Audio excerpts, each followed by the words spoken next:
सरकारच्या मासिक पेन्शनवर जगणाऱ्या गरिबांच्या पोटावरच महसूल विभागाने घाला घातल्याचा संताप व्यक्त होत आहे. बेळगाव तहसीलदार कार्यालयात मागील 3 महिन्यांपासून ज्येष्ठ नागरिक आणि दिव्यांगांची पेन्शन थकलेली असून लाभार्थी हवालदिल झालेत. आज कार्यालयात वीज नसल्याचे कारण देत अधिकाऱ्यांनी नागरिकांना परत पाठवल्याने संतापाची लाट उसळली. सकाळपासूनच शेकडो वृद्ध आणि दिव्यांग नागरिक पेन्शनबाबत चौकशी करण्यासाठी तहसील कार्यालयात रांगेत उभे होते. मात्र कार्यालयात वीज नसल्याने कोणतेही काम करता येत नाही असे सांगून कर्मचाऱ्यांनी सर्वांना परत पाठवले. ಪೆನ್ಷನ್ ಕಟ್ಟಾಗಿತ್ತು ನಾವು ಕೇಳಕ್ಕಂತ ಬಂದಿದ್ದೀವಿ. ಕರೆಂಟ್ ಇಲ್ಲ ಇದೆಲ್ಲ ಚೆಕ್ ಮಾಡಬೇಕು, ಅದನ್ನ ಕರೆಂಟ್ ಬಂದಾಗ ಬರೀದ್ರೆ ನಾಳೆ ಬರೀ ಅಂತ. ಯಾವಾಗ ಬಂದಿದ್ರು ನೀವು? ಸರ್ ಮೊಬೈಲ್ ಈಗೇನು ಹೇಳ್ತಾರೆ ಅಧಿಕಾರಿಗಳು ಕರೆಂಟ್ ಇಲ್ಲ, ನಾವೇನು ಮಾಡೋಣಪ್ಪ, ಕರೆಂಟ್ ಬರಲಿ ಮಾಡೋಣ ಅಂತ. ಎಲ್ಲಿಂದ ಬಂದಿರಿ ನೀವು? ನಾವು ಕೆ ಕೊಡ್ತೀವಿ. ಅಲ್ಲಿಂದ ಬಂದಿದ್ವಿ. ಬೆಳಗಿಂದ ಕಾಲೇನ ಹಂಗೆ ಕೂತೀರಿ? ಹ್ಞೂ. ಯಾವಾಗ ಏನು ಹೇಳ್ಯಾರ, ಯಾವಾಗ ಬರ್ತಾವ ಅಂತ ಹೇಳ್ಯಾರ? ಅವ್ರು ಯಾವಾಗ ಬರ್ತಾವಂತ ಅದನ್ನೇನು ಹೇಳಿಲ್ರಿ ನಮ್ಗೆ. ಬಂದಾಗ ಒಟ್ಟು ಮಾಡ್ತೀವಿ. ಏ ಬಿಲ್ ಕಟ್ಟಿಲ್ಲೇನ್ರಿ ಅವ್ರು? ಅದು ಯಾವ ಬಾಲ್ರಿ ನಮ್ಗೆ ಇವತ್ತು ದೂರಿಂದ ಬಂದ್ರೆ ನಿಮ್ಗೆ ಸಮಸ್ಯೆ ಆಗತ್ತೈತಿ. ಆದಷ್ಟು ಜಲ್ದಿ ಕರೆಂಟ್ सोपाना. सरकारी पेन्शनवर अवलंबून असलेल्या गरीब वृद्ध आणि महिलांची परिस्थिती अत्यंत बिकट झाली आहे.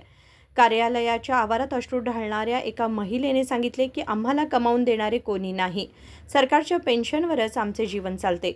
ಸರ್ ನಾವು ಇವತ್ತು ಬೆಳಗ್ಗೆಯಿಂದ ಬಂದಿದ್ದೇವೆ 10 ಗಂಟೆಯಿಂದ. ನಮ್ಮ ವಯಸ್ಸಾದವ್ರು ನಾವು ಕರ್ಕೊಂಡು ಇವತ್ತು ಪೆನ್ಷನ್ ಇದರದ್ದೇನೋ ಬಂದೇ ಇಲ್ಲ ಅಂತ ಹೇಳಿ ನಾವು ಅದನ್ನು ಎನ್ಕ್ವೈರಿ ಆಫೀಸಿಗೆ ಬಂದಿದ್ದೀವಿ ಸರ್. ಬೆಳಗ್ಗೆ ನಾವು ಬರೋಷ್ಟೊತ್ತಿಗೆಲ್ಲ ಕರೆಂಟ್ ಇಲ್ಲ ಸರ್. ಇವರು ನಾವು ಕೇಳಿದ ತಕ್ಷಣ ಏನಂದ್ರೆ 10 ಗಂಟೆಗೆ ಕರೆಂಟ್ ಹೋಗಿತ್ತಲ್ರಿ, ಇಲ್ಲ ಕರೆಂಟ್ ಬಂದಾಗ ನೀವು ಬರ್ರಿ, ಇಲ್ಲ ನಾಳೆ ಬರ್ರಿ ಅಂತ ಇಷ್ಟೇ ಹೇಳತ್ತಾರೆ ಸರ್. ನಾವು ಡೈಲಿ ಬಂದು ಹೋಗಿ ಮಾಡೋಕೆ ನಮ್ಗೆ ಆಗಂಗಿಲ್ಲ ಸರ್. ನಾವು ಯಾಕಂದ್ರೆ ನಾವು ಬೆಳಗ್ಗೆಯಿಂದ ಕೆಲಸಕ್ಕೆ ಹೋಗೋರಿ, ನಾವು ಕೆಲಸ ಬಿಟ್ಟು ನಾವಿಲ್ಲಿ ಬಂದು ಕೂತ್ಕೊಳ್ಳೋಕೆ ಆಗೋದಿಲ್ಲ. ಮತ್ತು ವಯಸ್ಸಾದವ್ರು ಒಬ್ಬರಿಗೆ ಕಳ್ಸೋಕ್ಕಂತೂ ಆಗಲ್ಲ. ಇದು ನಮ್ದು ಅಷ್ಟೇ ಪ್ರಾಬ್ಲಮ್ ಅಲ್ರಿ ಸಲ, ವಯಸ್ಸಾದವ್ರದ್ದು ಆಯ್ತು ರೀ, ಅಜ್ಜಗಳ್ದಾಯ್ತು, ವಯಸ್ಸವ್ರು ಪಾಪ ಅವ್ರಿಗೆಲ್ಲ ಎಷ್ಟು ಪ್ರಾಬ್ಲಮ್ ಆಗತ್ತಿದೆ ಸರ್. ಇದು ಆದಷ್ಟು ಬೇಗ ಅವ್ರು ಇದನ್ನು ಪ್ರಾಬ್ಲಮ್ ಸಾಲ್ವ್ ಮಾಡ್ಕೊಡ್ಬೇಕಂತ ನಾವು ಕೇಳ್ಬೋದು. ಏನು ಎದಕ್ಕೆ ಹೋಗ್ಯಾವ್ರಮ್ಮ? ಕರೆಂಟ್ ಏನು ಹೇಳ್ತಾರೆ? ಏನು ಗೊತ್ತಿಲ್ಲ ಸರ್, ಅವ್ರು ಏನೂ ಹೇಳೇ ಇಲ್ಲ ಸರ್ ನಮ್ಗೆ. ಬೆಳಗ್ಗೆ ಏನಂದ್ರೆ ಕರೆಂಟ್ ಹೋಗಿದಾವು, ಇವತ್ತು ಬರಲ್ಲ ನಾಳೆ ಬರ್ರಿ ಅಂತ ಇಷ್ಟೇ ಹೇಳಿದ್ದಾರೆ ಸರ್. ನಮ್ಗೆ ಅವ್ರ ಬಾಕಿದೇನು ಎತ್ತರ ಬಗ್ಗೆ ವಿಚಾರ ಏನು ಹೇಳೇ ಇಲ್ಲ. ನಾವು ವಡಗಾವಿಯಿಂದ ಬಂದಿರಿ ಸರ್. ಎಷ್ಟೊತ್ತಾತ್ರಿ ಈಗ ಬೆಳಿಗ್ಗೆ? ನಾವು ಬೆಳಗ್ಗೆ 10 ಗಂಟೆ 11 ಗಂಟೆಯಿಂದ ಇಲ್ಲೇ ಇದ್ದೀವಿ ಸರ್. ಇನ್ನೂವರೆಗೆ ಏನು ಹೇಳ್ತಾ ಇಲ್ಲ? ಇದುವರೆಗೂ ಇನ್ನೇನು ಹೇಳ್ತಾ ಇಲ್ಲ ಸರ್. ಕೇಳಿದ್ರೆ ನೀವು ನಾಳೆ ಬರ್ರಿ ಅಂತ ಇಷ್ಟೇ ಹೇಳ್ತಾ ಇಲ್ಲ ಸರ್. ಕರೆಂಟೇ ಇಲ್ರಿ ಬೆಳಿಗ್ಗೆ? ಕರೆಂಟೇ ಇಲ್ಲ ರೀ ಸರ್ ಬೆಳಗ್ಗೆಯಿಂದ. ನಾವು ಬಂದಾಗಿಂದ ಒಟ್ಟು ಕರೆಂಟ್ ಇಲ್ಲ ಸರ್. ಏನು ಮಾಹಿತಿ ರೀ ಅಮ್ಮ?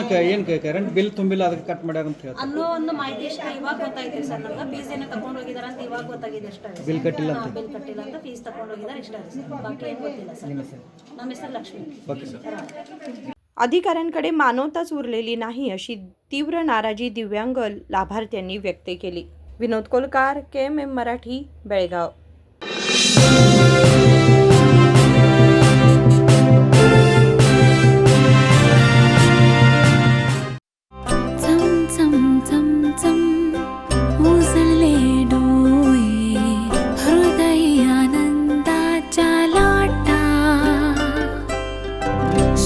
क्षण आले, क्षण प्रेमळ है, रेशमात गुंफून सोनेरी. BS Channabasappa and Sons, The Textile Mall, Tilakvadi, Belagavi.